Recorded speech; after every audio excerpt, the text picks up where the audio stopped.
Good morning everyone. Welcome to TS in the School. Myself Swati Mahavar. I teach SST subject. Today we start with the subject History of Class 10. We start with chapter number 1. The name of the chapter is The Rise of Nationalism in Europe. In the previous videos, we are on the third section of this chapter. We are completing 3.2 point of this section. Now today we start 3.3 of this section.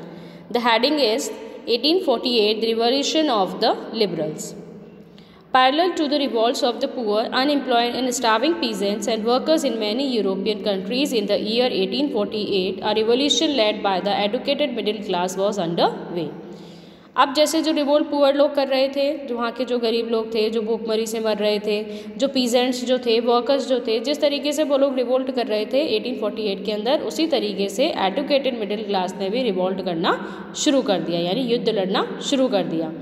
Events of February 1848 in France had brought about the abdication of the monarch and a republic based on universal male suffrage had been proclaimed.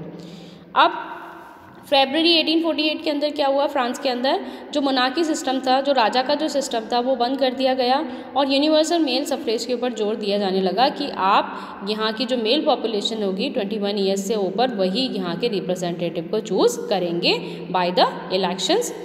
In other parts of Europe where independent nation states did not yet exist, such as Germany, Italy, Poland, the Austro-Hungarian empire, men and women of the liberal middle class combined their demands for constitutionalism with national unification.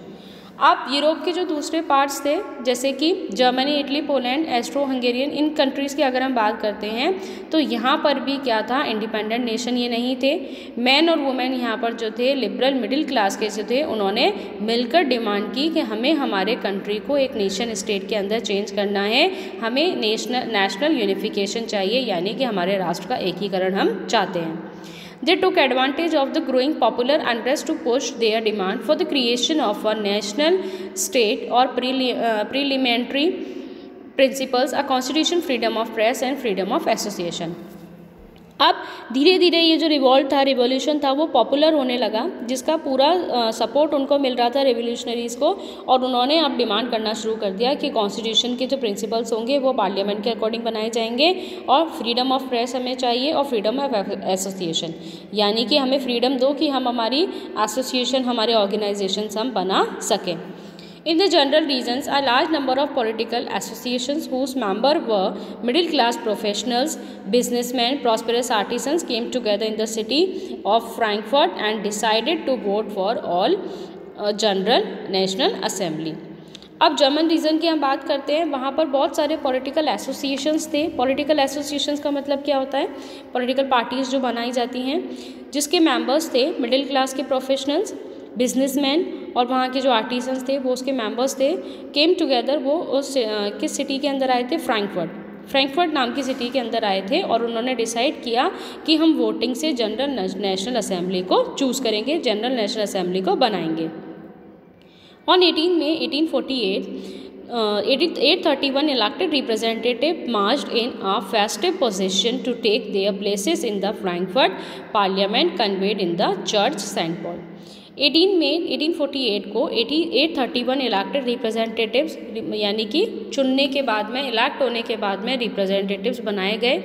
उन्होंने वहाँ पर जो festive rally जो निकाली जा रही थी, उस रैली के अंदर उन्होंने पार्टिसिपेट किया और उसके बाद वो पहुँचे चर्च सेंट पॉल, जहाँ पर उनको वहाँ का जो रिप्रेजेंटेटिव था पार्लियामेंट का, वो उनको बना दिया गया. They drafted a constitution for a German nation to headed by a monarchy subject to a parliament. उन्होंने एक कॉन्स्टिट्यूशन ड्राफ्ट किया जहाँ पर जर्मन नेशन को, वहाँ पर मोनार्की सिस्टम को हटा करके उन्होंने पार्लियामेंट की वहाँ पर डिमांड की कि कॉन्स्टिट्यूशन के अकॉर्डिंग जर्मन सिस्टम जो है, जो मोनार्की सिस्टम है, उसको हटा करके आप पार्लियामेंट्री सिस्टम यहाँ पर चलाओ. When the deputies offered the crown on these terms to Friedrich Wilhelm IV, King of Prussia, he rejected it and joined other monarchs to oppose the elected assembly. अब जब फ्रेडरिक विल्हेम फोर्थ को, जो वहाँ का Russia का राजा था, प्रशिया का राजा था, उसको क्राउन ऑफर किया गया कि आप क्राउन पहन लो और यहाँ के आप कॉन्स्टिट्यूशनल रिप्रेजेंटेटिव बन जाओ, लेकिन उसने क्राउन पहनने से मना कर दिया कि मैं कोई भी कॉन्स्टिट्यूशनल रिप्रेजेंटेटिव का हेड नहीं बनना चाहता हूँ, मैं तो अपोजिशन में हूँ इस असेंबली के, ये जो इलेक्टेड असेंबली आप बना रहे हो इसके अपोजिशन में हूँ, मैं नहीं चाहता कि यहाँ का रिप्रेजेंटेटिव इलेक्शंस के थ्रू बने, बस जो मोनार्की सिस्टम चलता आ रहा है वही चलता रहे। While the opposition of the aristocracy and military became stronger, the social basis of parliament eroded. अब इसी तरह के अपोजिशन से वहाँ का जो मिलिट्री फोर्स था वो और स्ट्रॉन्गर हो गया, और जो पार्लियामेंट को जो ख़त्म करना चाहते थे वो उन्होंने अपना काम शुरू कर दिया कि हमें पार्लियामेंट को कैसे न कैसे रद्द करना है, पार्लियामेंट सिस्टम को ही हमें हटाना है। The parliament was dominated by the middle class who resisted the demands of workers and artisans and consequently lost their support.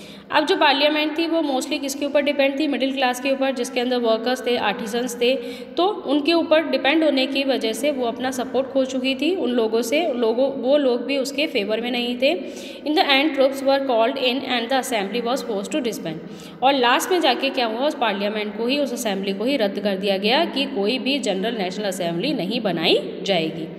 The issue of extending political rights to women was a controversial one within the liberal movement, in which large number of women had participated actively over the years. अब धीरे धीरे जो women का role था society के अंदर, country के अंदर, पॉलिटिकल लाइफ के अंदर, वो धीरे धीरे बढ़ता गया। धीरे धीरे जो वुमेन्स थी वो लिबरल मूवमेंट्स के अंदर एक्टिव पार्टिसिपेट करने लगी।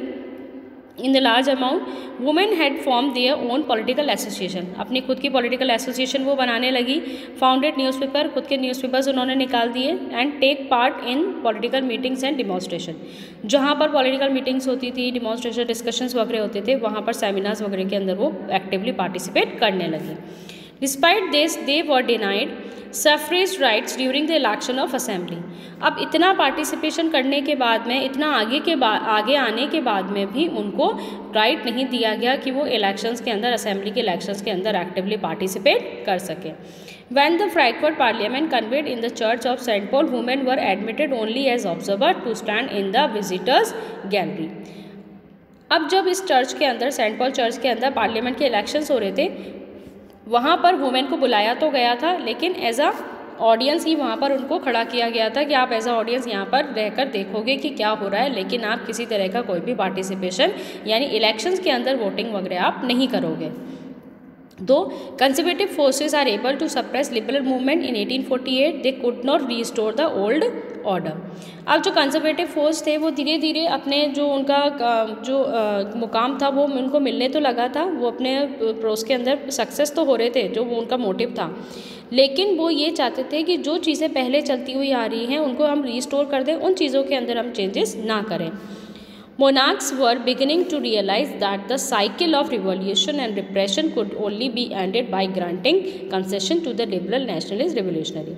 अब रिवोल्यूशनरी की पावर धीरे धीरे बढ़ने लगी थी, तो वहाँ के जो मुनार्क थे, जो राजा थे, वो ये सोचने लगे कि इनको हटाने का, इनकी जो ये एक्टिविटीज़ हैं, इनकी एक्टिविटीज़ को कम करने का, बंद करने का एक ही तरीका है कि हम इनको हमारी टेरिटरीज, हमारी रियासतें इनको दे दें।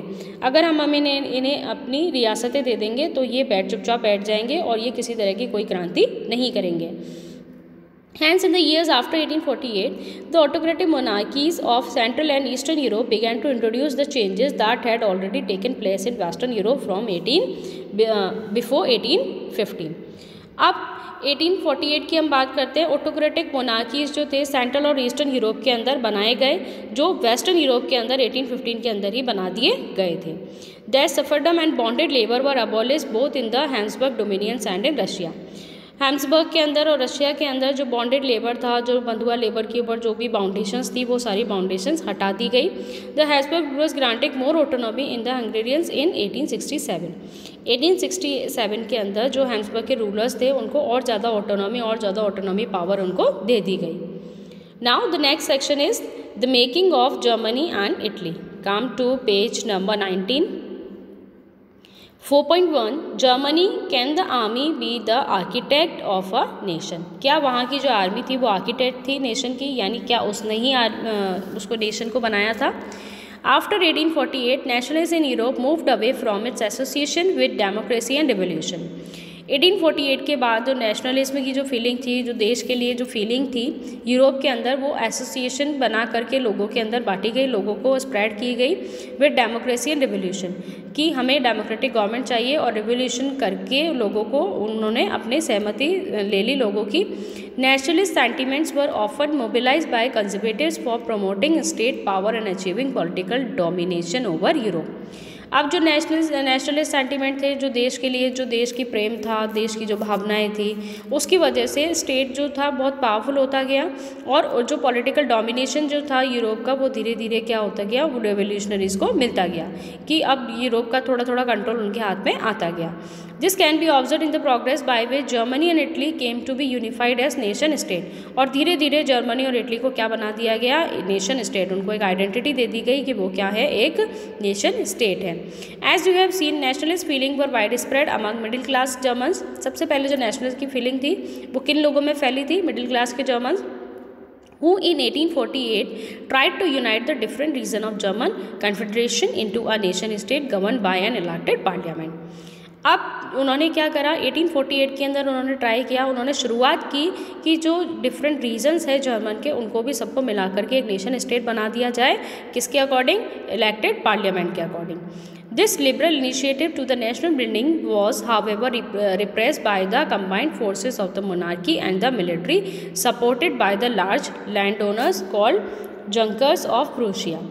अब जो ये लिबरल्स जो थे, जो रेवोल्यूशनरीज जो थे, उनको नेशन बनाना था, उनको नेशन बिल्डिंग करना था, तो उसके अंदर उनका साथ किसने दिया, मोनार्की ने भी दिया, क्योंकि उनको अब समझ में आ चुका था कि आप इनसे जीत तो सकते नहीं है, इनके साथ पे मिलके ही हमें काम करना पड़ेगा, तभी हमारी रियासतें, हमारा जो रुतबा है वो थोड़ा बहुत हमारी कंट्री के अंदर रहेगा। Supported by the large land owners, जिनको जंकर्स कहा जाता था, जमींदार जो होते थे बड़े बड़े, उन्होंने भी उनका सपोर्ट करना शुरू किया। From then on, Prussia took on the leadership of the movement for national unification। अब प्रूशिया को भी एक नेशनल यूनिफिकेशन मिल गया, लीडरशिप उसको मिल गई। It's chief minister auto von Bismarck was the architect of this process, carried out with the help of Prussian army and bureaucracy. अब वहाँ का चीफ मिनिस्टर बना दिया गया ओटो वुमैन बिस्मार्क को। उन्होंने क्या करा, उस पूरे कंट्री का उन्होंने आर्किटेक्ट किया, उस कंट्री का पूरा उन्होंने मैप तैयार किया with the help of the army and bureaucracy. Bureaucracy क्या होता है, जो नौकरशाही लोग होते हैं उनको क्या कहा जाता है, bureaucracy. 3 wars over 7 years with Austria, Denmark, France ended in Prussia। 7 सालों से जो 3 बड़े बड़े युद्ध जो लड़ रहे थे वो लोग ऑस्ट्रिया, डेनमार्क और फ्रांस के साथ में, वो क्या हो गए, ख़त्म हो गए। Victoria and completed the process of unification, उनको विक्ट्री मिल गई, जीत गए वो, और यूनिफिकेशन का एकीकरण का जो प्रोसेस था वो वहाँ पर जाकर क्या हो गया, ख़त्म हो गया। In January 1871, the Prussian king William I was proclaimed German emperor in a ceremony held at Versailles। जनवरी 1878 के अंदर वर्साइलिस के अंदर जो वहाँ पर एक सेरेमनी हुई थी, वहाँ पर प्रूशियन किंग विलियम फर्स्ट को बनाया गया।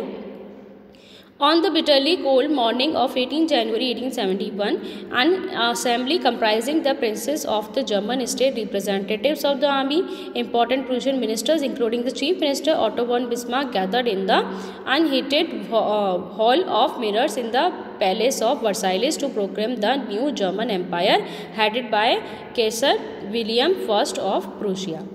अब 18 जनवरी 1871 के अंदर एक असेंबली वहाँ पर रखी गई, एक सेमिनार रखा गया, जिसके अंदर बहुत सारे लोगों ने कंट्रीब्यूशन दिया। कौन कौन आया था वहाँ पे, princess of German state, German states के राजा, आर्मी के जो रिप्रेजेंटेटिव थे वो, प्रूशियन जो मिनिस्टर्स, जो बड़े बड़े मिनिस्टर्स थे वो आए थे, जिसके अंदर चीफ मिनिस्टर भी थे ओटो वॉन बिस्मार्क। वो सब लोग मिलकर वहाँ पर रिप्रेजेंट हुए थे और असेंबल हुए थे। अनहीटेड हॉल ऑफ मिरर्स, कहाँ पर, अनहीटेड हॉल ऑफ मतलब बहुत ठंडी थी वहाँ पर, बहुत ज़्यादा ठंडा क्लाइमेट था वहाँ पर। इन द पैलेस ऑफ वर्साइलिस, कहाँ पर, वर्साइलिस के पैलेस, उसके महल के अंदर। टू प्रोक्लेम द, क्यों आए थे वो लोग वहाँ पर, न्यू जर्मन एम्पायर बनाने के लिए, जिसका हेड किसको बनाया गया था, कैसर विलियम फर्स्ट, जो किसके थे, कहाँ के थे, Prussia. The nation building process in Germany had demonstrated the dominance of Prussia state power। अब नेशन बिल्डिंग प्रोसेस के अंदर जर्मनी की पावर्स डिसाइड की गई, प्रूशियन स्टेट की पावर्स डिसाइड की गई। New state placed a strong emphasis on modernising the currency, banking, legal and judicial system in Germany. अब जो नया स्टेट बनाया गया था उसकी जो पॉलिसीज़ चल रही थी करेंसी से रिलेटेड, बैंकिंग से रिलेटेड, लीगल जुडिशरी से रिलेटेड, उन सबको क्या कर दिया गया, मॉडर्नाइज कर दिया गया, उसके अंदर रिफॉर्म्स लेकर वो लोग आ गए। Prussian measures and practices often became a model for the rest of the world.